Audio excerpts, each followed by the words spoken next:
যেমন সাধুর যে গুণগুলো আমরা দেখেছি সেই রকমই চারিত্র ধর্মের ভিতরে এই গুণই আছে।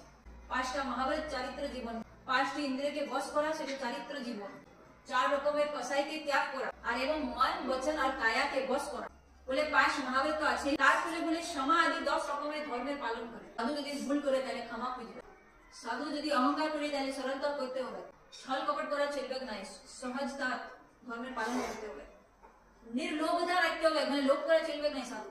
তো এইরকম 10টি রকমের ধর্ম আছে, সত্য, সংযম, তপ, শৌচ ইত্যাদি ধর্মের পালন করা। একটু ক্ষমা আদি 10 ধর্ম হইল, 17 রকমের সংযম হইল, 10 রকমের ব্যায়াজ হইল, মানে 10 রকমের লোককে সাধু সেবা করে, 9 রকমের ব্রহ্মচর্য বুদ্ধির পালন করে, 3টি রত্ন ধারণ করে সাধু, জ্ঞান, দর্শন এবং চারিত্র, এমন 3টি রত্নকে ধারণ করে, 12 রকমের তপ সাধনা করে, 6 বাহ্য 6 অভ্যন্তর, কসাইকে নিদ্রা করে, এমনি করে 70টা ভেদ